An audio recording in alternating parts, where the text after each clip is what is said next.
para el final, pero quiero decirlo al principio, pues esto forma parte de una de las dos programaciones que tiene en este año la Sociedad Económica de Amigos del País, y decirles que el 24 de abril el profesor Casares Long, que está aquí entre nosotros, pues hará una charla, una conferencia sobre personajes ilustres en esta sociedad de Santiago. Y esto entra dentro de uno de los ciclos, en tanto que en el otro ciclo la próxima convocatoria es para el día 15 de mayo sobre los retratos de Dionisio Fierros, que son francamente importantes, que tiene esta sociedad y que hará un especialista en el tema, ha hecho su tesis doctoral sobre ello, que es Diego Rodríguez Paz. Entonces esto es lo que viene, ¿no? Y hoy toca pues presentarles a dos compañeros y amigos de la facultad dentro de lo que es un proyecto del que me gustaría pues decirles algo antes de que ellos tomen la palabra. Y es que esto tiene varias partes. Lo primero, decirles que ustedes aquí en esta sala y en la que está al lado ven pues una pequeña parte de lo que es el patrimonio de esta sociedad a nivel pictórico, a nivel escultórico y de otros tipos de materiales, una pequeña parte. Y nosotros estamos intentando desde esta sociedad y desde el grupo de investigación Jacobus conjuntamente pues poner en valor todo lo que son estos fondos, los que están aquí presentes y los que no lo están. En este caso, el cuadro que están ustedes viendo y del que les hablarán hoy es uno de los que no están representados, y a partir de lo que digan mis compañeros seguramente ustedes verán el enorme valor que tiene no solamente este cuadro por lo que significa, sino pues la colección. Entonces esa es la primera cuestión. Se graba lo que estamos hablando para estar en nuestra página web, se hace después un pequeño resumen que estará en la memoria anual de esta sociedad económica, y por último se hace una ficha que se integra dentro del museo virtual, que trabajo a trabajo, peldaño a peldaño, se va haciendo para que en definitiva nosotros tengamos un conocimiento importante y digamos que cualitativo y también obra a obra de lo que es el patrimonio de esta sociedad, como también en paralelo se ha hecho, se está haciendo con lo que es el Museo Virtual de la Universidad de Santiago. Entonces hoy nos va a hablar David Chao y lo va a presentar mi compañera Ana Pérez Varela. Entonces a ellos les dejo la palabra pues para que lleven el acto. Ana, tienes la palabra.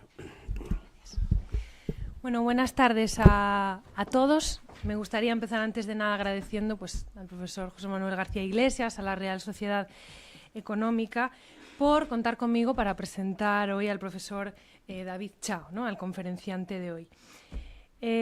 Además, para presentarlo puedo empezar diciendo que en esta mesa estamos tres personas con una vinculación especial con Carballiño, ¿no? Por una cosa o por otra.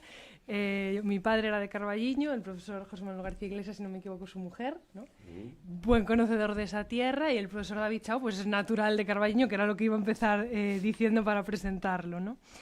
Van a permitirme que le lea brevemente una reseña curricular.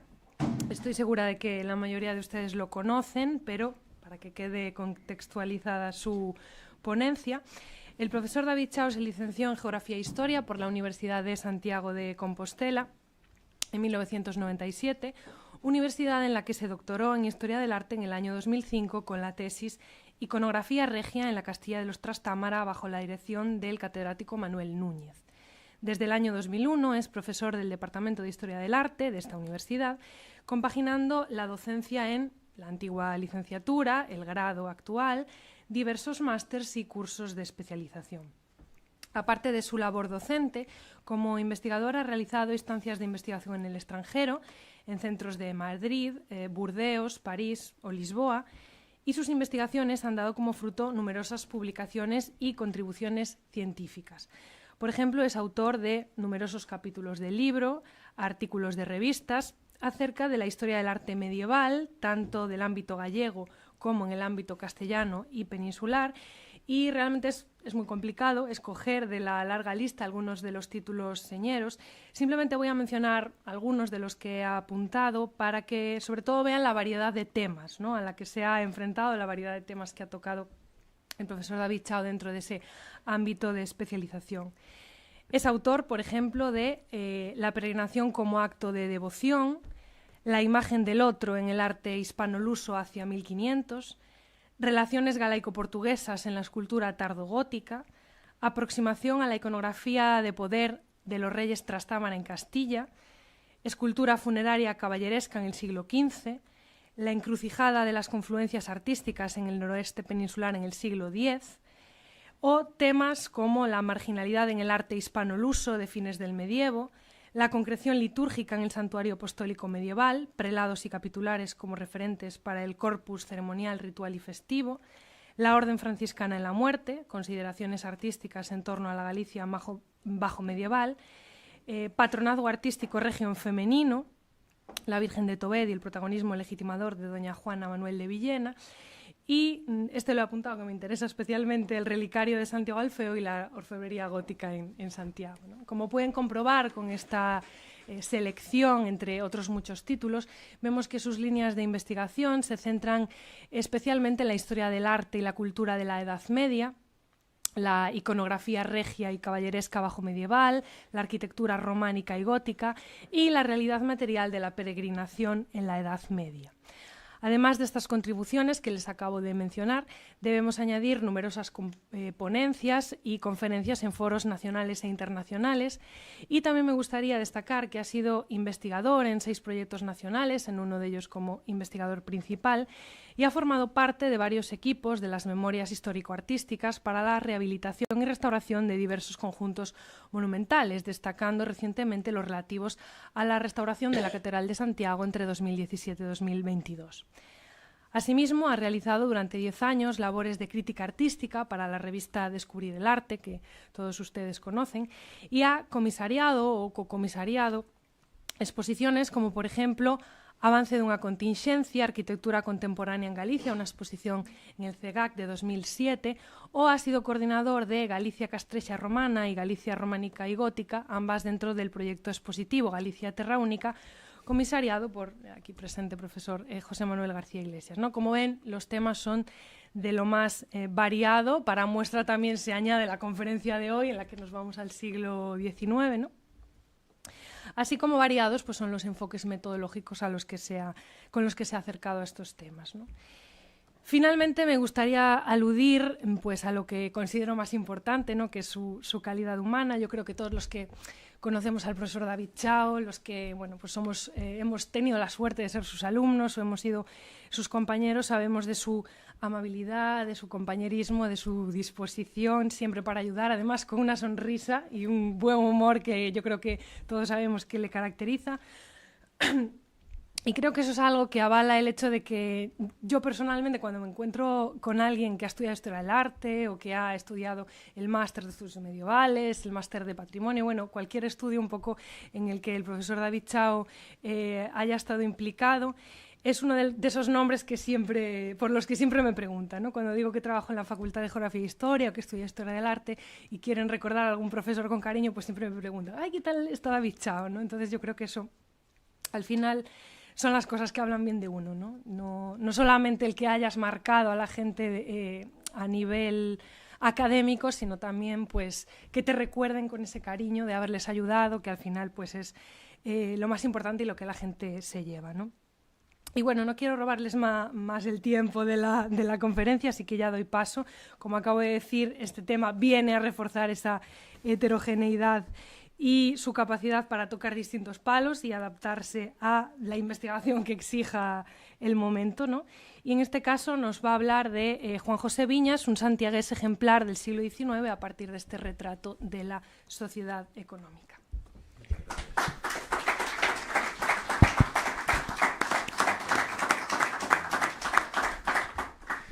Muchas gracias en primer lugar a Ana Pérez por esta presentación, que yo creo que me ha puesto pues más sonrojado que el fondo de la imagen que tengo aquí a mi lado. Bueno, muchísimas gracias, Ana. Vale. Se nota la amistad ya de muchos años. Bueno, en primer lugar deseo transmitir mi agradecimiento a la Sociedad Económica, a la Real Sociedad Económica de Amigos del País de Santiago por la oportunidad de poder estar hoy aquí compartiendo con ustedes esta charla y ya de una manera especial por lo que toca a este ciclo de conferencias, pues mi agradecimiento al profesor José Manuel García Iglesias por contar conmigo y por el honor del que me ha hecho merecedor al pues encargarme y comentar la posibilidad de hacer este comentario. Y máxime, profesor García Iglesias, porque tuve también la gran suerte y el honor que me brindó en su día, ya por el año 1995, por comenzar unha pequeña trayectoria, entre comillas, profesional, guiando la exposición Galicia Fulget de aquel año, con lo cual, pues, en estos 2 últimos años que hemos estado, y que él ha contado conmigo para cuestiones de la universidad, y esta es una de ellas, pues, de alguna manera es un recuerdo de aquello y una vuelta a aquello cerrando un cierto círculo, con lo cual mi agradecimiento por muchas cosas, entre ellas, pues esto. Sin más dilación, entonces voy a dar comienzo a la charla y además poder, bueno, pues tener la oportunidad de digamos que meternos con un personaje, con una persona y un personaje de la trascendencia de Juan José Viñas. Me lo señalaba el profesor García Iglesias cuando un poco me hacía el encargo, como ese santiagués ejemplar del siglo XIX que él ha señalado y que verdaderamente, en efecto, se convierte en una figura emblemática, una figura que es clave en la universidad, con un recuerdo que se mantuvo durante mucho tiempo e incluso de alguna manera llega hasta el día de hoy.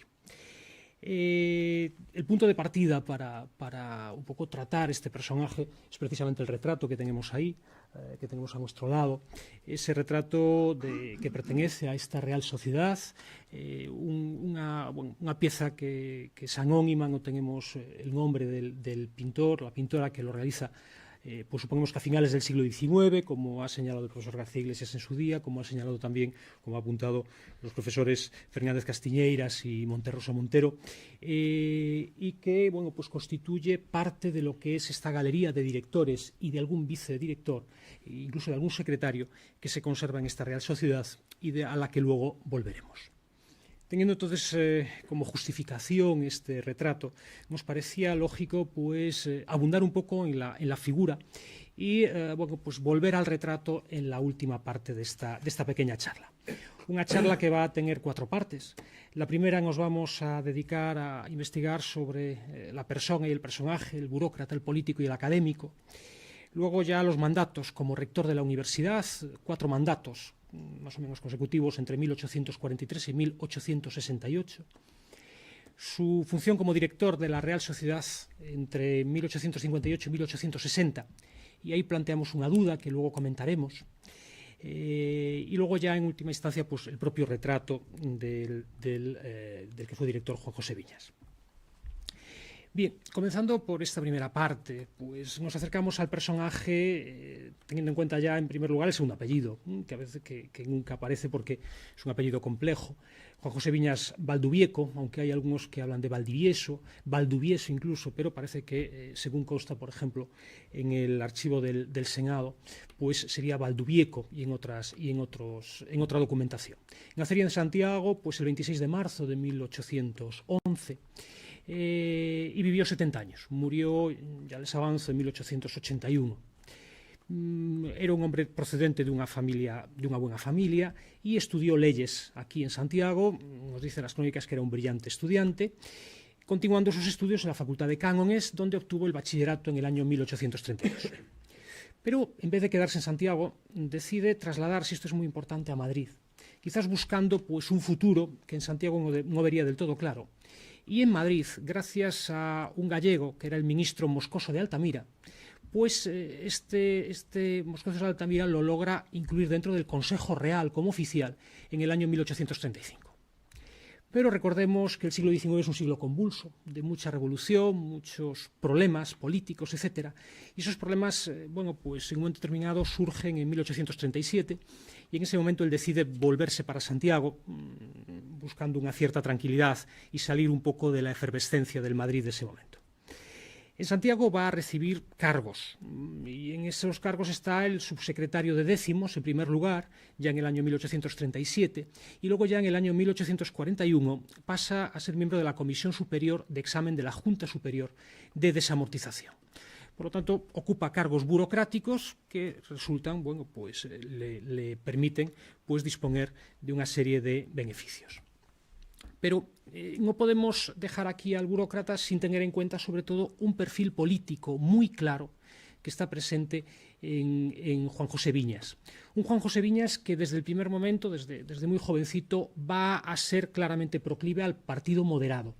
y esto evidentemente va a condicionar en función de que ese partido esté ocupando el poder, no esté ocupando, etcétera. Pero en todo caso, su simpatía por el partido moderado, pero en general su vinculación con la política le va a granjear pues una serie de beneficios, pero sobre todo beneficios de carácter personal y profesional. Así, hay que tener en cuenta que ya aquí en Galicia va a ser designado en varias ocasiones como diputado a Cortes por la provincia de Coruña, por varios distritos. Por ejemplo, por el distrito de Coruña, de la propia capital, en el año 1840, entre el 43 y el 44, y entre el 44 y el 46. Luego va a participar por el distrito de Ortigueira, entre el 46 y el 50, y el 51 y 52. Y ya muy tardíamente, ya por el distrito de Santiago, entre el año 1876 y 1878. Es interesante y es importante ver cómo también en ya una fase última de su vida, después de haber abandonado el rectorado 10 años antes, prácticamente pues va a ser designado como senador en representación de la Universidad Compostelana. De hecho, va a ser el primer senador elegido por esta universidad en el año 1877, aunque parece que no llegaría a tomar posesión. Esto nos está mostrando también el prestigio del que todavía gozaba en ese año dentro de la propia institución universitaria. Y ya incluso el 30 de marzo del año 1875, justo rematado el sexenio revolucionario, sexenio democrático, que lleva a la restauración borbónica, llegó a tomar posesión como alcalde de Santiago de Compostela, por lo tanto el primer alcalde después de la restauración, aunque verdaderamente estuvo muy poquitos meses porque decide renunciar en septiembre de aquel mismo año, siendo sucedido por Francisco Sáenz Herrero, en concreto el día 1 de octubre. Y aquí, bueno, pues una cuestión familiar, pero que tiene su importancia. Casó con Vicenta Calderón. Vicenta Calderón era hermana de Vicente Pablo Calderón Oreiro, tercer conde de San Juan, que si se fijan ustedes es 10 años más joven que nuestro protagonista, pero que su trayectoria resulta muy paralela a la de Viñas en lo que se refiere a la cuestión política. Milita también en el Partido Moderado, también va a ser diputado a Cortes en varias ocasiones y muy probablemente, vista la juventud con respecto a Viñas, muy probablemente el propio Viñas impulsa de alguna manera a su cuñado en la obtención de determinados cargos. Pero incluso lo veremos pues dentro de un rato, porque volveremos a nombrarlo, en este caso aquí dentro de la Real Sociedad. Ya yendo al mundo académico, nos encontramos con que Viñas va a ser catedrático de jurisprudencia en el año 1843 y luego va a ser catedrático de economía política y derecho político en el año 1845 en esta Universidad de Santiago y más tarde en la de Salamanca, pero en el caso de Salamanca coincidiendo con su cargo de rector en aquella universidad temporal. Rector de la Universidad de Santiago de Compostela, como les dije en su momento, entre 1843 y 1868, pero en 4 etapas. Bueno, un primer momento entre 1843, sucediendo a Luis Pose Varela, y 1845. Luego, entre 1846 y entre el 54 y 55, les explicaré por qué.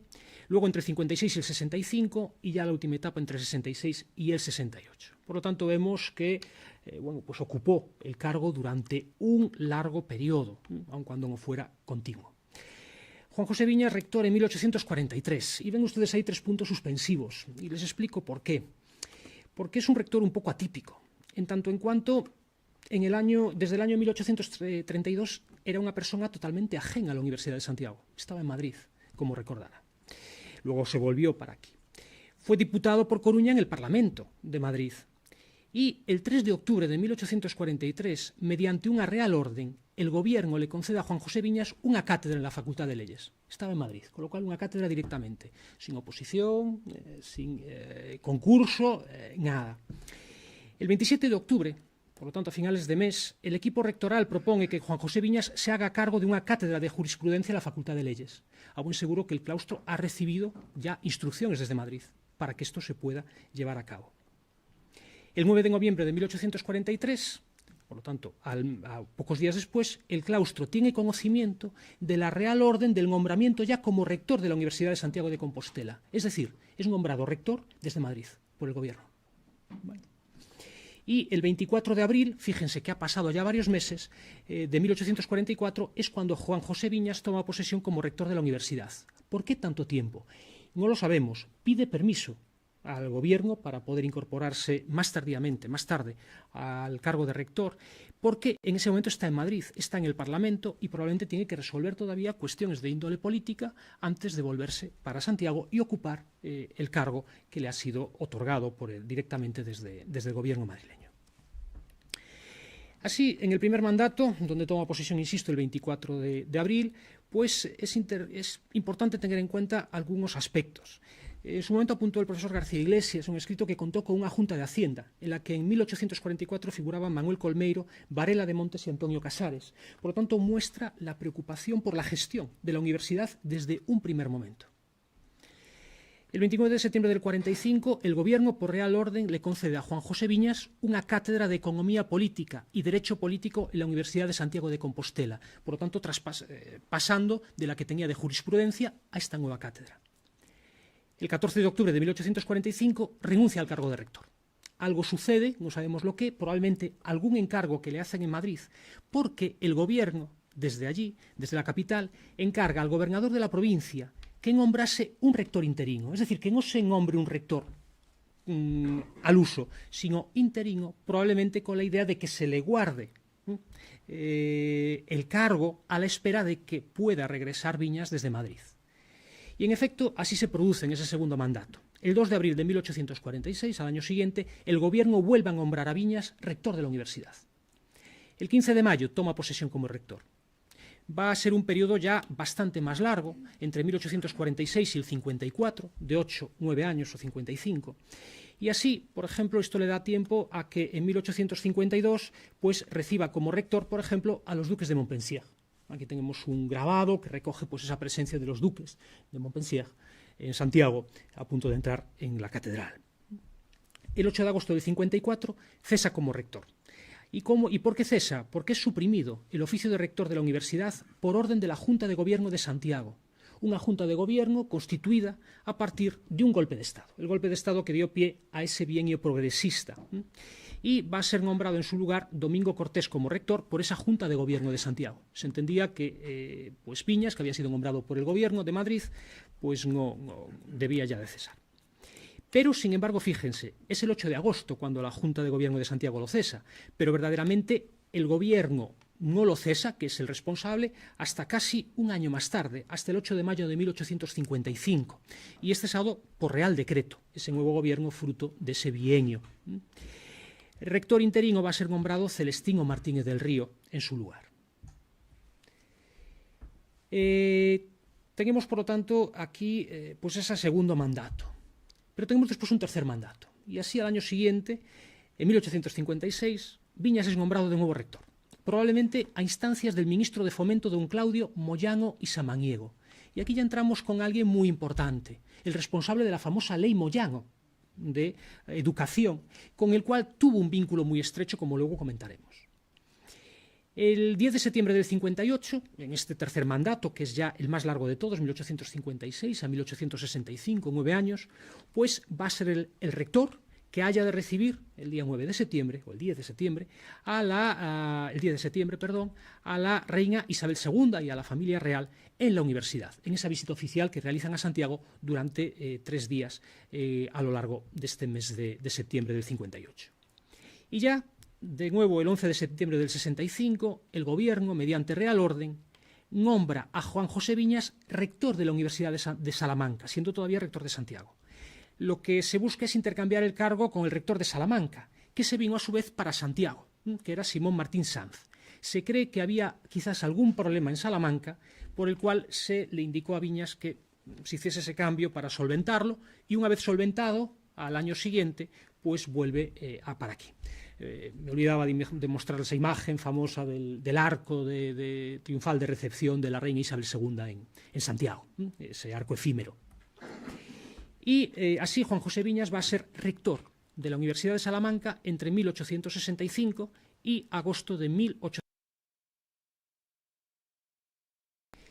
Y ya pasamos al cuarto y último mandato, que nos lleva a que en el 8 de agosto del 66, por Real Orden del Gobierno otra vez, de Madrid, Juan José Viñas debe ya volver al rectorado de la Universidad de Santiago.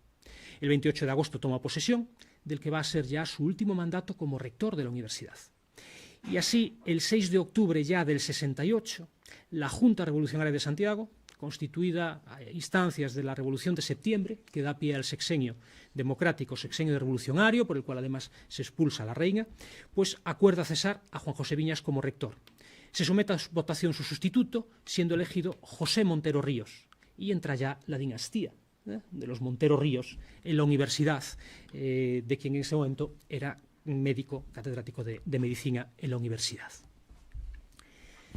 Bien, pasemos entonces al segundo de los puntos. Su mandato, bueno, pues, ¿qué ocurre con su mandato como rector de la universidad en este periodo? Es decir, ¿qué ocurre, qué es lo que ha, digamos, llevado a la fama y a la memoria póstuma tan positiva de Viñas en la universidad?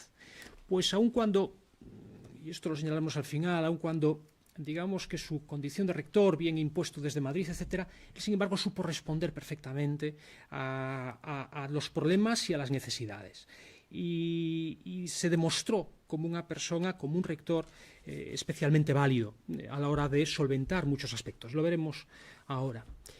Pero antes de meternos de lleno con esto, hay que hacer hincapié en dos aspectos. Primero, no es casual que formase parte de la comisión de elaboración del Plan Pidal, la primera gran reforma de la educación del año 1845, con Juan José Pidal. Se planteaba en ese momento y se planteó una reforma del sistema educativo, donde, por ejemplo, se buscaba un menor peso de la Iglesia, pero sobre todo, y lo que era negativo, un mayor centralismo desde Madrid. Los grados había que hacerlos en Madrid, las oposiciones, y había una especial querencia, un especial cuidado con la Universidad Central, y esto era en detrimento de las universidades. Pero, bueno, pues este plan se mantuvo y él formó parte de la comisión de elaboración.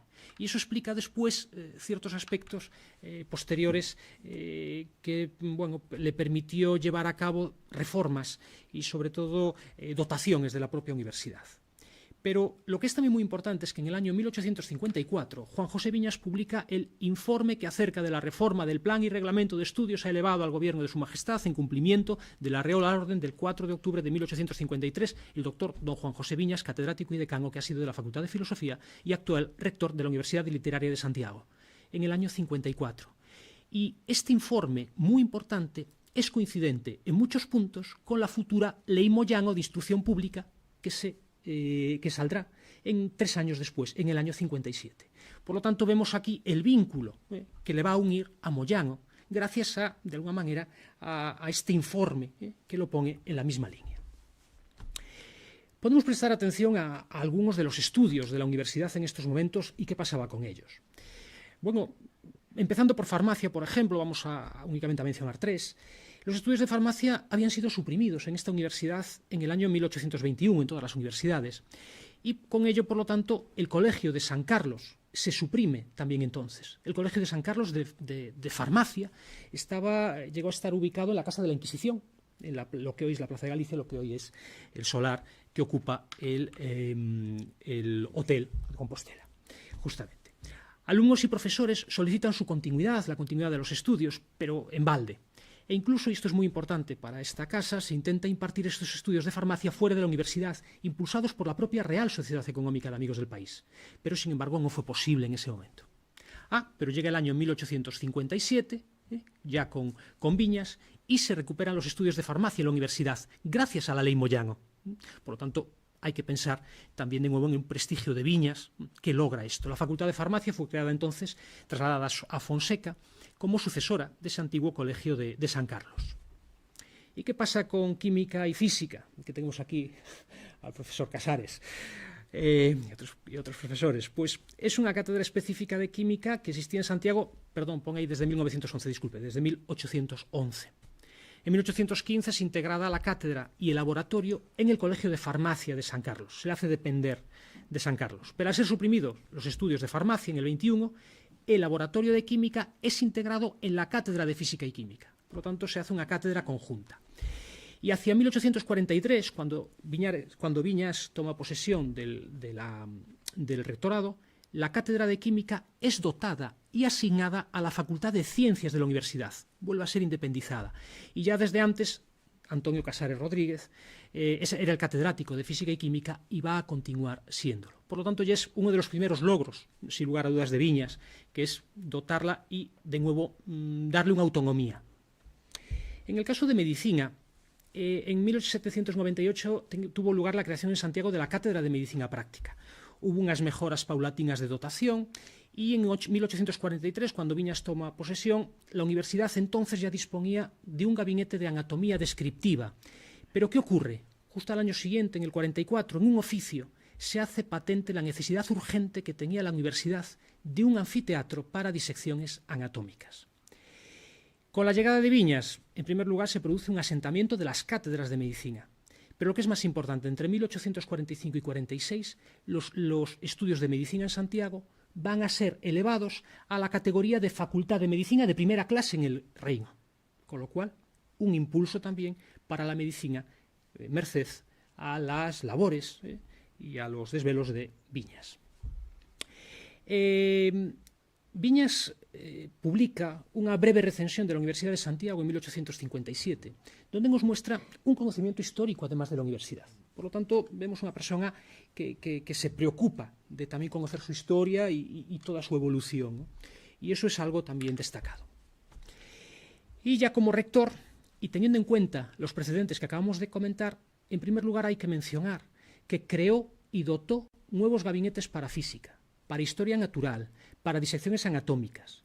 Creó un anfiteatro para operaciones y diversos laboratorios, entre ellos para química.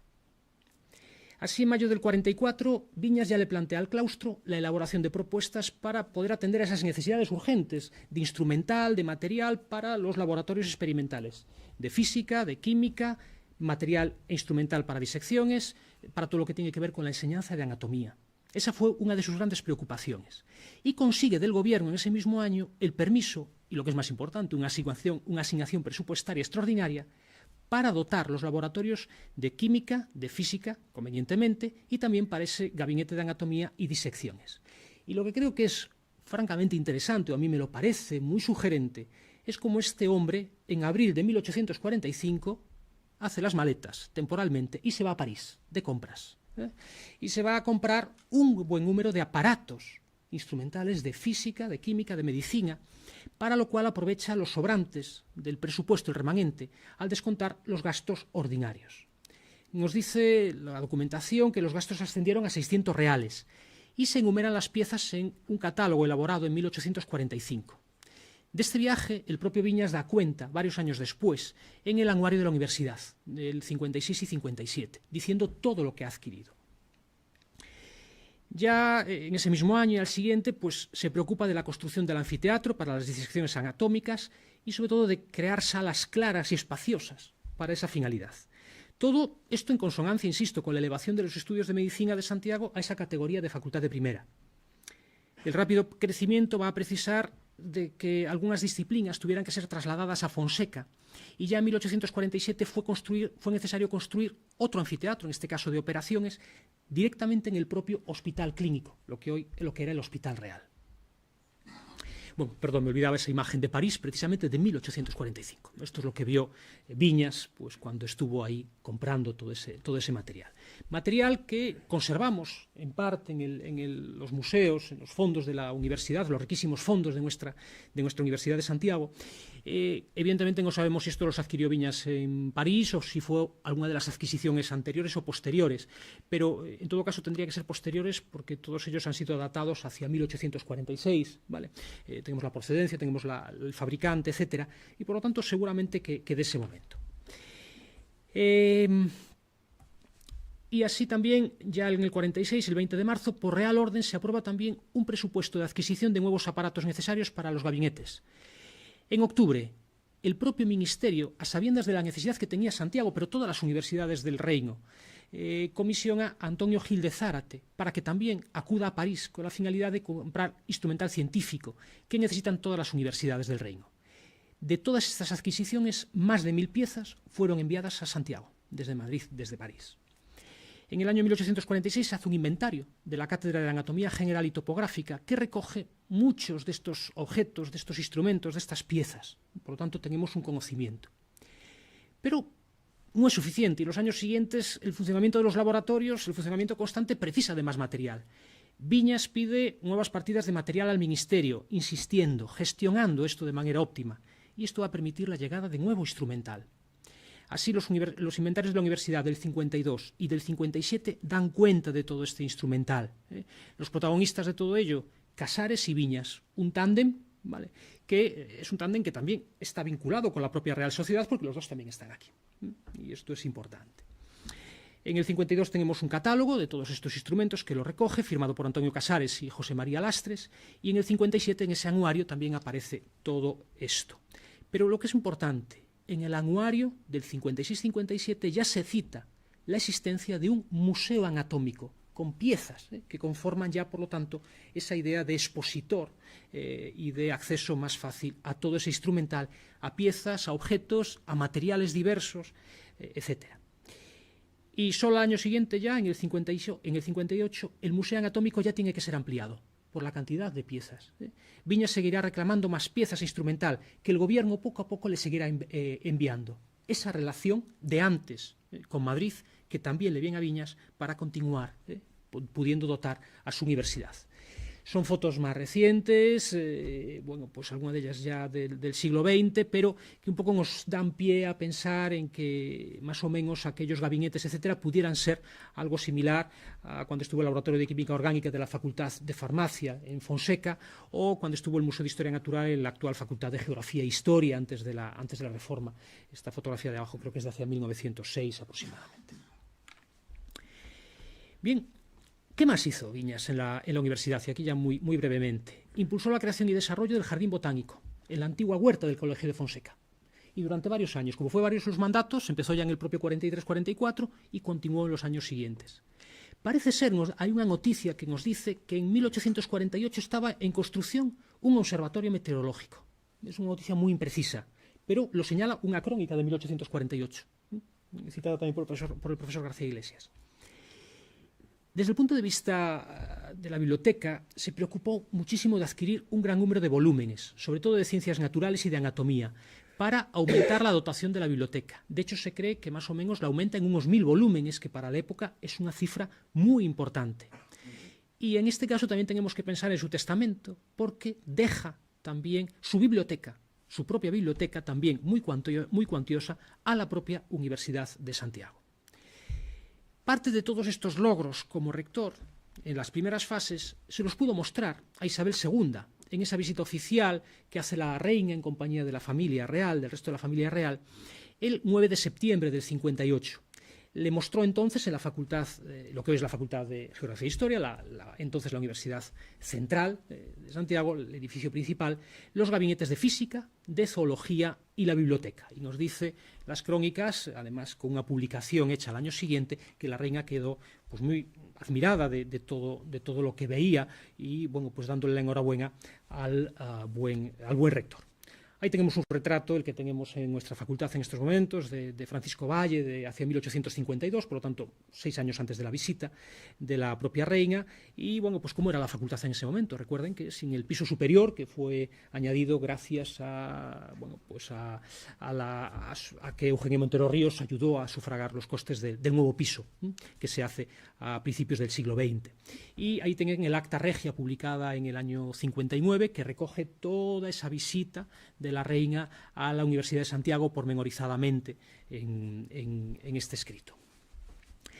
Y bueno, todo esto es la parte positiva, pero Juan José Viñas tuvo que hacer frente a problemas cuando llegó. Problemas endémicos de la universidad. Los principales problemas, como siempre, de carácter económico, la precaria financiación.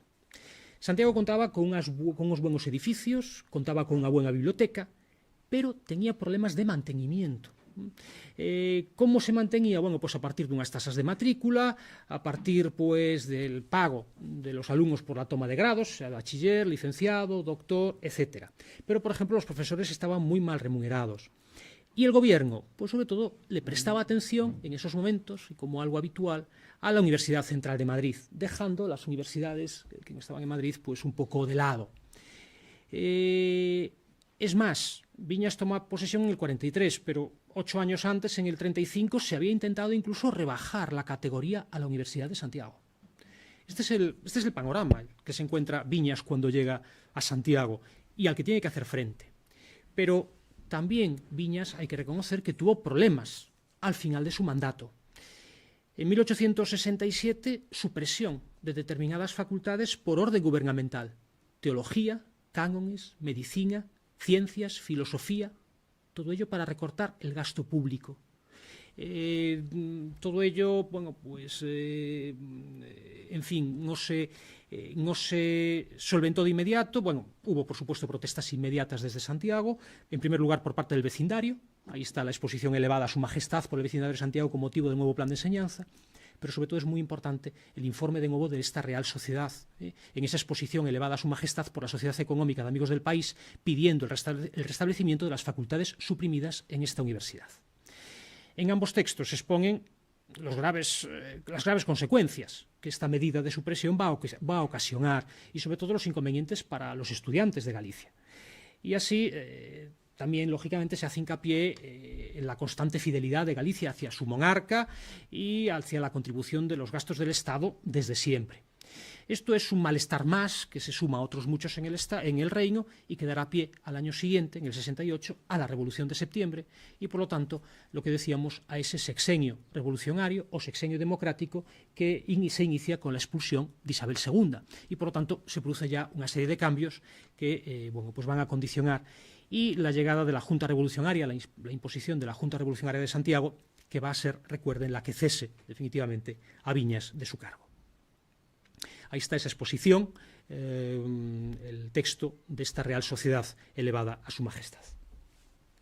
Y ya durante sus mandatos como rector en la universidad, para acabar, pues están esos comentarios laudatorios que creo que es necesario revisar, sobre todo que aparecen en esa publicación conmemorativa llevada a cabo en el año 1884 por la propia Real Sociedad, conmemorando el primer centenario de su existencia.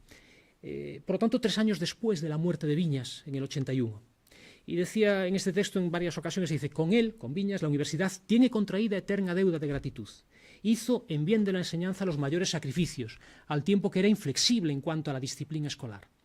A la Universidad de Santiago la mejoró y perfeccionó hasta colocarla a la altura de las primeras de España. A él se debió que en su época alcanzase en nuestra universidad su mayor esplendor. Creó gabinetes, laboratorios, sala de disecciones, museos. Tuvo la dicha de reunir en la escuela compostelana eminencias tales como Varela de Montes, don Antonio Álvarez y don Ramón Rey. Esto se constataba, ya les digo, 3 años después de su muerte. Y entramos ahora, muy brevemente, en su condición de director de la Real Sociedad Económica de Amigos del País. Una fase que nos lleva entre 1858 y 1860. Y ven ustedes, hay una interrogación entre 1866 y 1867, a veces señalado entre el 65 y el 66. Y les explicaré por qué lo pongo entre interrogantes. Pero vamos por partes. Primera etapa, 1858 y 1860. El 11 de diciembre del 58, las actas constatan que Juan José Viñas toma posesión como director de esta Real Sociedad. El 26 de noviembre del 59, al ser reelegido, rechaza el nombramiento y es nombrado es propuesto don José Varela de Montes. Pero José Varela de Montes alega enfermedad, etcétera, y entonces le piden a Viñas que por favor vuelva a aceptar el cargo. Él se resiste, pero finalmente el 10 de enero del 60 Viñas acepta de nuevo el cargo y vuelve a ser nombrado director de la Real Sociedad a lo largo de todo ese año. Por lo tanto, tenemos que reajustar un poco las cronologías. Y el 28 de noviembre remata Viñas su mandato y es elegido como nuevo director de la Real Sociedad Domingo Fontán. Bien, pero fíjense quién es el vicedirector. El conde de San Juan, su cuñado, el cuñado de Viñas. Por lo tanto, vuelve a aparecer aquí el cuñado de Viñas, directamente. Segunda etapa, entre el 66 y el 67. No lo he constatado su dirección en los libros de actas. Creo que tenemos que corregirlo, ¿vale?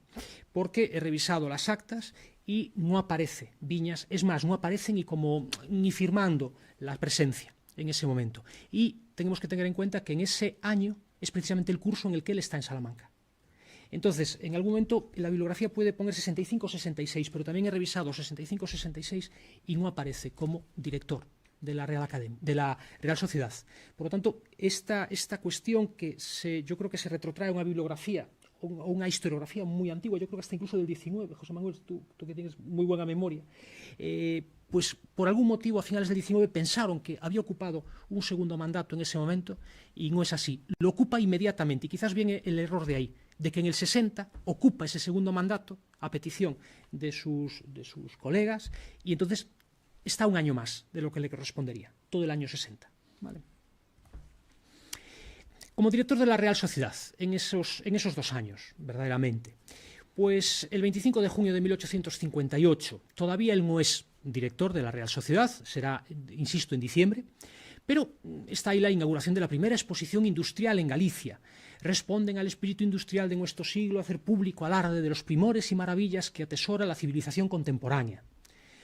Para su organización y difusión se editó incluso la cabecera a la exposición compostelana entre mayo y octubre del 58, nos dice Margarita Barral. Y esta exposición, prevista para celebrarse durante el verano, fue alargada un poco más para hacerla coincidir todavía con la visita de Isabel II y poder mostrársela a Isabel II el 9 de septiembre del 58. Ahí tenemos pues 2 de las fotografías más antiguas que conservamos de Santiago, de esa exposición precisamente del año 58 que tuvo lugar en San Martiño Pinario. San Martiño Pinario también acogería la biblioteca temporalmente de la Real Sociedad en su traslado para ampliar el espacio y poder admitir más libros. Y ahí tenemos bueno, pues una medalla conmemorativa también de ese momento. ¿Participó Viñas en la organización? A buen seguro que sí. De hecho, aparece ya en la Real Sociedad pues, tiempo antes de tomar posesión como director. Y lo que me parece más interesante es que aparece constantemente en las actas desde el año 58 como responsable de la Comisión de Agricultura.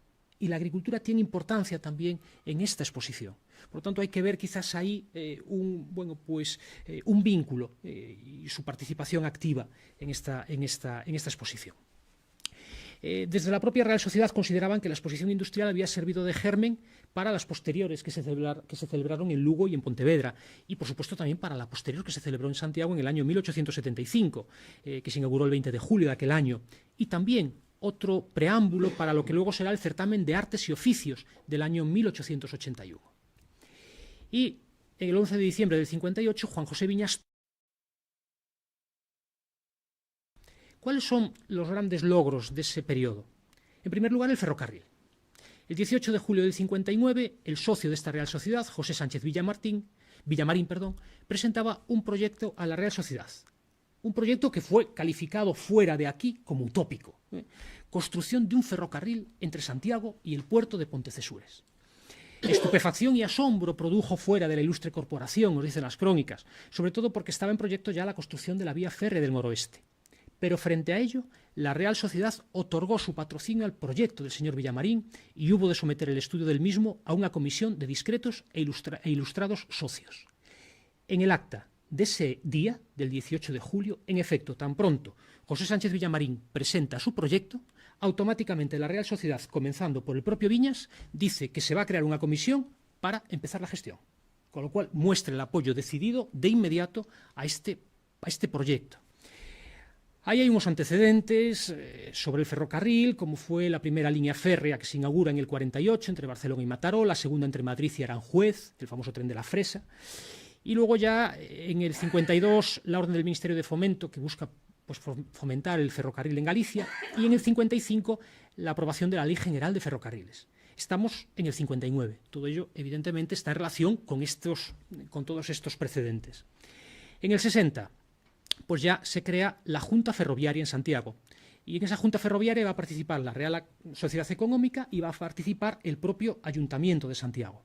Y en ese mismo año se crea la Comisión Mixta, con los dos, también con miembros de ambas corporaciones, para la concesión de la línea. Y ya se plantea que es mejor que la línea no pare en Pontecesures, sino que es mejor que continúe hasta Carril, por lo tanto hasta Vilagarcía.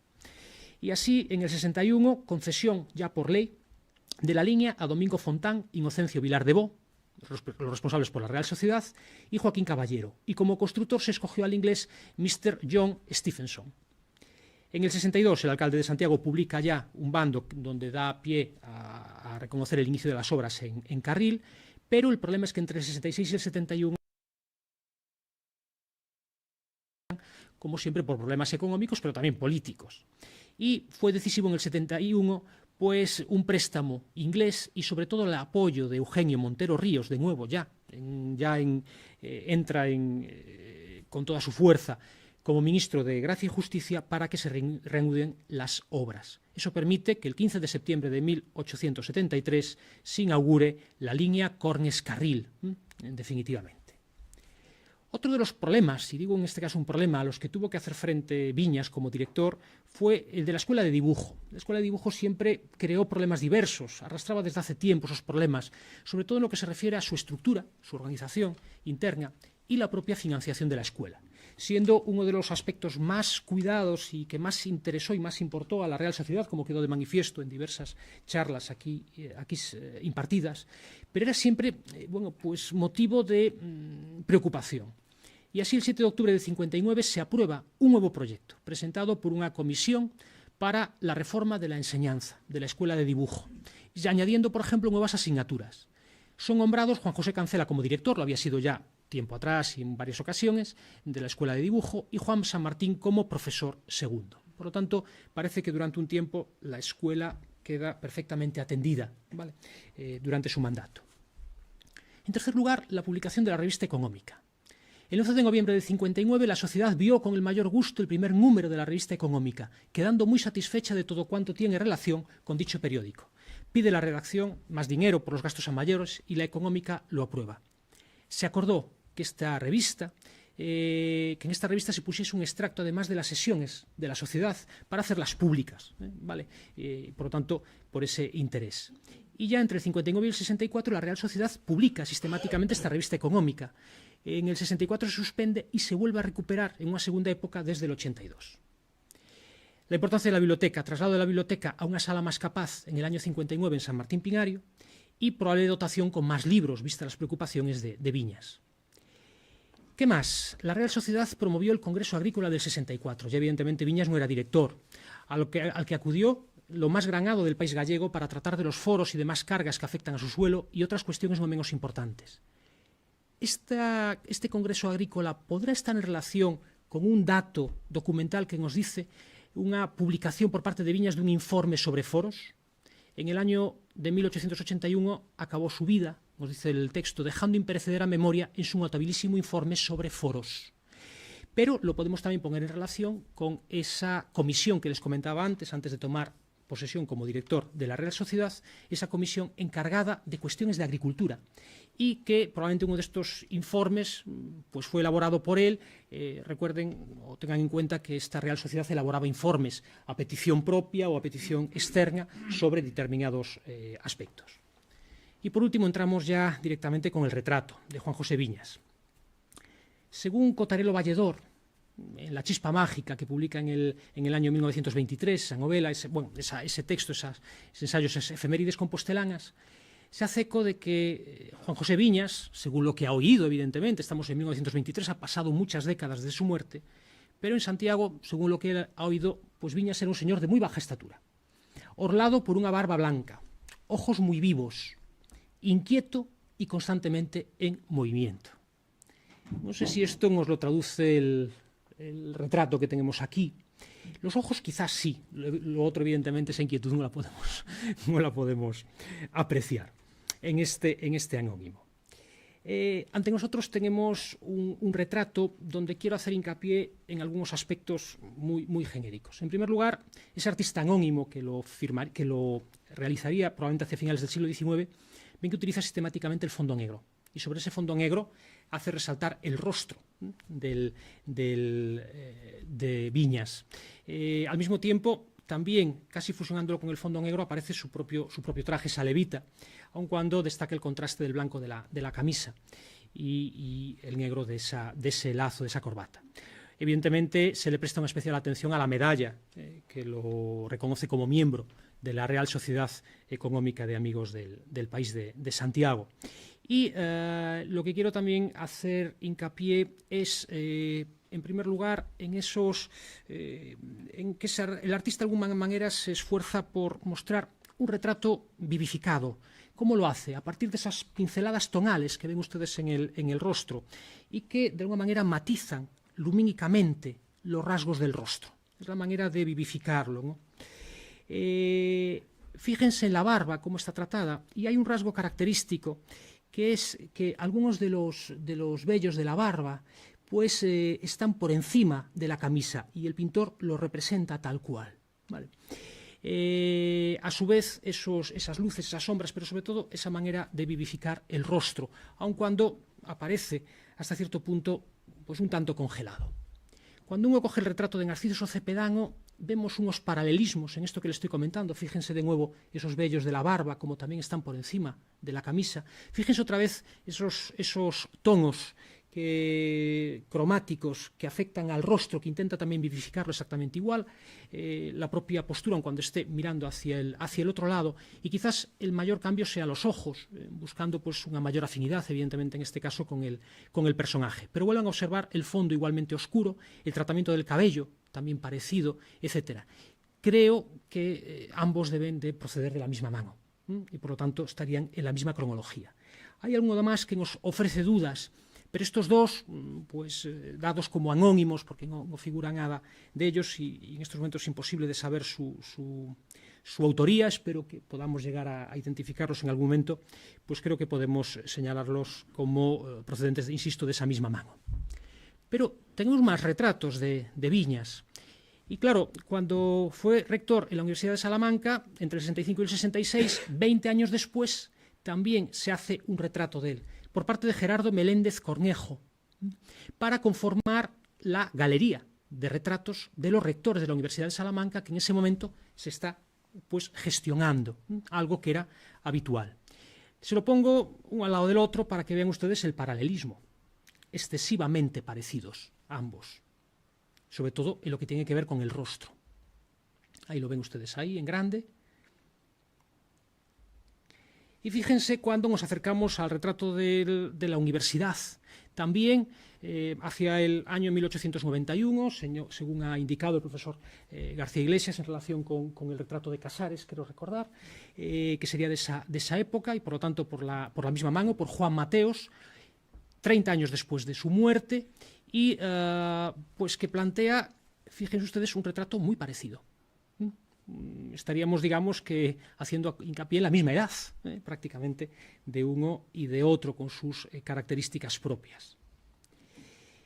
Para encontrar otro retrato, y que quizás sea clave, nos tenemos que ir al año 84, otra vez al centenario, a la revista que conmemora el centenario de esta Real Sociedad. Y ahí nos encontramos un dibujo de José Peña, litografiado por Sternberger, donde aparece, en el 84, el bueno de Viñas, 3 años después de su muerte, en esa galería de retratos. Y si ponemos los tres, creo que estamos de acuerdo que los tres proceden de la misma fuente, necesariamente, porque los tres son prácticamente iguales, idénticos, ¿vale? Y en Internet, y aquí les confieso mi absoluta ignorancia, me apareció esto vinculado con el Correo Gallego, pero cuando lo he ido a buscar no me aparece de una manera. Tiene pinta de ser una fotografía antigua y quizás, si se demuestra que está la fotografía, porque ven que el fondo es claro, no es el fondo oscuro, si ponemos los cuatro juntos, quizás sea esa la fotografía que dio pie a todos los retratos. En todo caso, aquí tienen otro retrato de la Ilustración gallega y asturiana a la derecha, mirando para otro lado, que es otro de los retratos que tenemos. Y también, ya tardíamente, en el año 1906, me acaba de confirmar el profesor García Iglesias, que debido a de la Torre Mirón, cuando se hace el paraninfo de la universidad, también se incluye su retrato, en ese caso en bajo relieve, por parte de este escultor, en nuestro paraninfo, pero con una tipología verdaderamente muy similar. Todo ello, ¿a qué nos lleva? Pues a pensar que todos estos retratos, el de la Real Sociedad y todos los demás, o bien del centenario de la universidad, o bien proceden de una, quizás todos, de una desaparecida fotografía, que pueda ser esa que, al no tener constatación de dónde procede, pues no puedo dar más datos, lo siento mucho, pero parece que pudo ser una antigua fotografía la que permitió poder hacer todos los demás retratos, independientemente que unos ya se pudieron copiar a otros, pero la fuente primigenia hubo de ser una fotografía donde él además parece que pueda tener unos 45 años, 50 a lo sumo, y por lo tanto tener que se pudiera pintar así pues 20, 30 años después. Pensemos en este cuadro, y aquí es donde nos lleva esto, no se lo voy a leer, que nos plantea la posibilidad de que pueda ser de hacia es lo que planteo, lo que me atrevo a decir quizás, de hacia 1895. ¿Por qué? Si cogemos todo el conjunto de retratos que tenemos de los directores del siglo y de los pintores que los hacen en el siglo XIX, tenemos con que Manuel Fernández pinta en el 74 y en el 79 a los fundadores. Por lo tanto, son un poco ajenos a los primeros fundadores. Pero luego es el gran José María Fengollera quien desde el 87, que pinta a Salvador Parga Torreiro, fíjense, 2 años después de dejar el cargo, por lo tanto muy cercano, pero luego llama la atención que 3 retratos son del 95, otro del 97, otro del 99 y 2 desconocemos de qué época son, de finales del 19, lo señala los profesores Fernández Castilleras y Monterroso Montero. Y luego ya son los siguientes que él sigue haciendo, ya son de principios del siglo XX, son varios. Aquí pongo solo a Melchor Salvá, pero son varios más. Y luego están todos esos anónimos que ven ustedes ahí. A Vicente Martínez de la Riva le pongo ese año 1867, por cierto, porque ahí también ocupa él el cargo de director. Todo ello nos lleva a plantear, ¿será en este momento cuando la Real Sociedad encarga la galería de retratos de sus directores? No me parece casual que todos estos aparezcan entre el 95 y el 97, la mayor parte de los que hace José María Fengollera. Por lo tanto, es bastante probable que sea en ese momento cuando la Real Sociedad decide cumplir y hacer toda la galería de retratos, no solo con los fundadores, que eran importantes, sino todos los directores que fueron a continuación. Habrá que intentar buscar referencias, a ver si somos capaces de encontrarlas, pero bueno, siempre es complicado. En todo caso, aquí me quedo con esta idea de que en la observación general del retrato se hace patente pues, un cierto condicionante de bidimensionalidad fotográfica. Es decir, es como que el retrato pues, está sometido a ese aspecto fotográfico. Imposible, eso sí, de esquivar esa idea fotográfica cuando el pintor pues, intenta lograr un parecido fisonómico razonable. Al buscar ese parecido fisonómico tiene que asimilarse a la fotografía y quizás por ello una cierta sensación de planitud, de falta de vida, porque evidentemente es imposible poder captar esa esencia vital que tendría pues, un rostro captado del natural. No obstante, anatómicamente es un trabajo muy bien realizado, muy bien planteado, con unos ajustes muy precisos, con lo cual se da pie a unos retratos, evidentemente, pues unos retratos de una notable calidad, que hay que tener en cuenta, pues también en el caso de Narciso Cepedano, porque probablemente también sea un retrato hecho a su vez a partir igualmente de una fotografía. Ya para acabar, decir que Viñas fue considerado modelo de justicia y energía. Y me parece interesante lo que señalaba el profesor Barreiro Fernández en unha publicación de inicios del siglo XXI. Non era dominaba o mundo que se cocía nos corredores ministeriais, nas comisións, e tivo a grandeza de poñer os seus recursos políticos e persoais ao servizo da Universidade de Santiago. E yo añado, e da Real Sociedade Económica de Amigos do País da cidade de Santiago. Muchas gracias.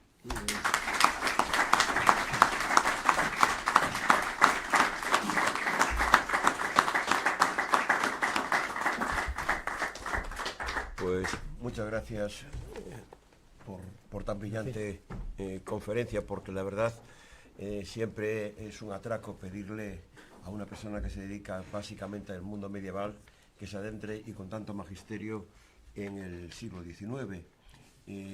Nos ha traído a colación a un personaje, yo creo que extraordinario. Aquí en Santiago, si eres alguien, eres presidente de la Sociedad Económica, alcalde de Santiago, o eres rector de la universidad, y él fue las 3 cosas. O sea que hablo del siglo XIX, claro está, en estos términos. Le faltó arzobispo. Exactamente. Murió en el año 81.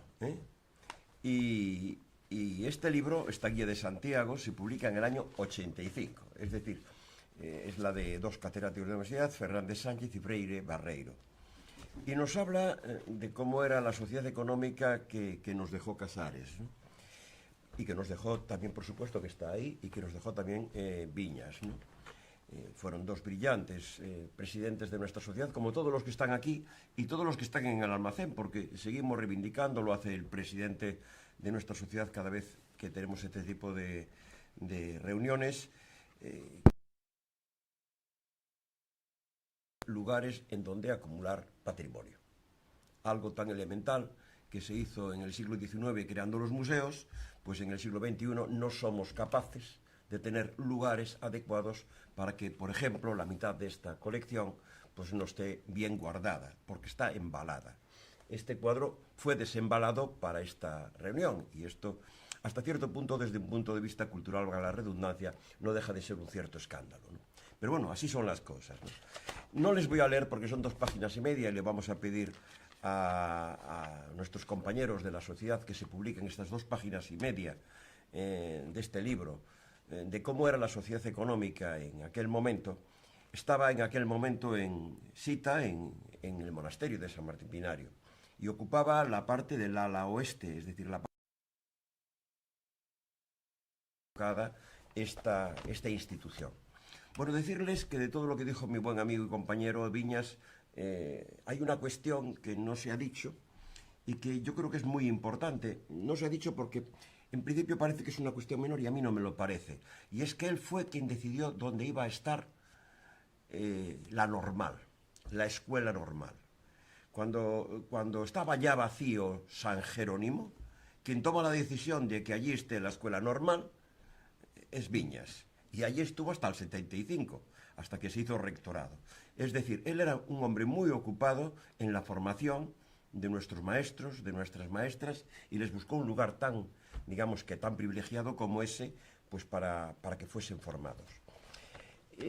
No se lo voy a leer en su totalidad, pero sí decirles alguna cosa que me parece interesante tener en cuenta. Por supuesto, se habla aquí de cómo se crea en ese momento la caja de ahorros, en esos años, de cómo se hace la línea del ferrocarril, de todo lo que se apoya el mundo de la agricultura, en cómo se hace un museo arqueológico, en cómo se da, que a mí me parece muy importante, clase, eso sí que se hace de forma separada, a los hombres y a las mujeres.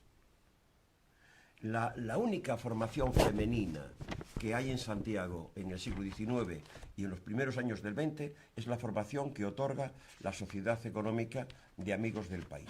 Y aquí, en un determinado momento de este relato, se nos dice el número de personas que estudian, que trabajan, que se forman en la Sociedad Económica en esos tiempos. Y les voy a dar un dato comparativo. Se hace, como digo, formación en determinados tipos de menesteres de hombres, se hace formación de mujeres y se hace formación permanente. A personas que no saben leer, escribir y que son muy mayores, hay clases particulares, específicas, desde la sociedad económica, para que esa gente que no ha tenido posibilidades de formarse, que tuviesen esa formación. Y les voy a dar un dato que les va a sorprender. En esos momentos en Santiago no llegaban a 600 los estudiantes de la universidad. Todos varones, por supuesto. No llegaban a 600. No llegaban a 600, por ahí andaban los que estudiaban en el seminario, otros tantos. Había tantos en la universidad como en el seminario. No se pueden imaginar cuántos estudiaban en la sociedad económica. 783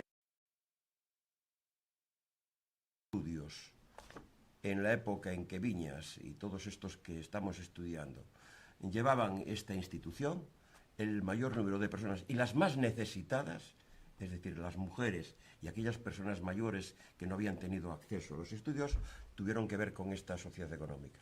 Y por cierto, y esto ya va por mis compañeros de mesa, que son muy jóvenes y tienen mucho tiempo por delante para seguir trabajando en la historia del arte, en este libro me he encontrado un dato que yo desconocía con respecto a nuestra colección y que les animo a que los rastreen. Y es que se nos dice aquí que los cuadros que tenemos de arquitectura, que están por ahí en materiales marmóreos, proceden, yo no lo sabía, del convento de Conxo. Es decir, entre las cosas que debió de hacer Viñas fue, entre comillas, administrar bien los fondos que iban perdiendo los museos, los monasterios, quiero decir, de la desamortización. Porque no hay que olvidar que Conxo fue desamortizado como convento mercedario que era. De tal modo que llegaron aquí porque desamortizados, Viñas, o quien fuese, los trajo a este lugar y nosotros que andamos pues nos encontramos con las cosas y no sabemos muy bien de dónde vienen. Pues bien, estos vienen de ahí y yo creo que les tenemos que seguir el rastro. Pues nada más, ¿tienen alguna cosa que comentar, que decir con respecto a esta brillantísima conferencia y este excepcional personaje, porque Viñas fue un personaje. Fíjense, les doy otro dato para rematar. Cuando se hace por 1906, cuando se hace el Paraninfo, se lleva a hacerlo casi 11 años. Se inaugura en el curso de 1906. Y en ese momento se selecciona de lo que es la historia de la Universidad de Santiago a 9 personajes. No se podía prescindir, claro está, de Fonseca, que es el que centra todo lo que son los medallones del Paraninfo. Pues bien, entre los 8 personajes restantes está Viñas. Está Viñas como uno de los que fueron realmente importantes. Un hombre que se murió con 70 años y fue 20 rector. Pero se le ocurrió como rector. No era un paniaguado que pasaba por allí en el sentido de que era nombrado por Madrid y a ver qué pasa, porque al mismo tiempo era diputado. Yo me imagino que algo iría por las Cortes. Al mismo tiempo era diputado. Y tenía pues... Él fue, y ya con esto acabo, el que montó nuestra biblioteca pública, lo que es la biblioteca de la universidad, lo que es hoy día la biblioteca de Geografía e Historia, con todo lo que fue aquel repertorio de retratos que la ilustraron en el balconcillo que hemos puesto en una de las últimas exposiciones que se hicieron en la Universidad de Santiago. Es decir, hasta supo recolocar los fondos que provenían del Colegio de Fonseca, hacer nuevos fondos para iluminar con el arte lo que era la biblioteca pública. Por lo cual, al que yo creo que le debemos de reunir o de dar, en fin, el merecido reconocimiento desde la sociedad compostelana, desde esta sociedad económica de la que fue director y, por supuesto, desde nuestra universidad, y hasta diría que está aquí en Merced de Rosón, hasta desde nuestra alcaldía, porque también fue así efímeramente alcalde. Pues si no tiene nada más que decir, felicitamos a mis compañeros de mesa por su intervención, decirles que la próxima conferencia del día 24 de abril es la del profesor Casares Long, sobre personajes ilustres en esta sociedad económica, y que la de abril, después de lo que es Diego Rodríguez, la de mayo, quiero decir, será sobre los retratos de Dionisio Fierros. Les recomiendo que lo sigan y que visiten de vez en cuando la página web de nuestra sociedad, que la estamos intentando mejorar para que, en definitiva, aquello que no podemos enseñar físicamente, porque no tenemos lugar, al menos lo podamos enseñar virtualmente. ¿De acuerdo? Pues muchas gracias. Y les tenemos que dar el regalo aquí a nuestro compañero David Chao, como recuerdo de esta reunión. Muchas gracias. Muchísimas gracias. Vale, muy bien. Vale, pues nada, Ana, muchísimas gracias. Tú ya eres de la casa. Ella es socia de la... Ah, esto es tuyo. Es tu cajita.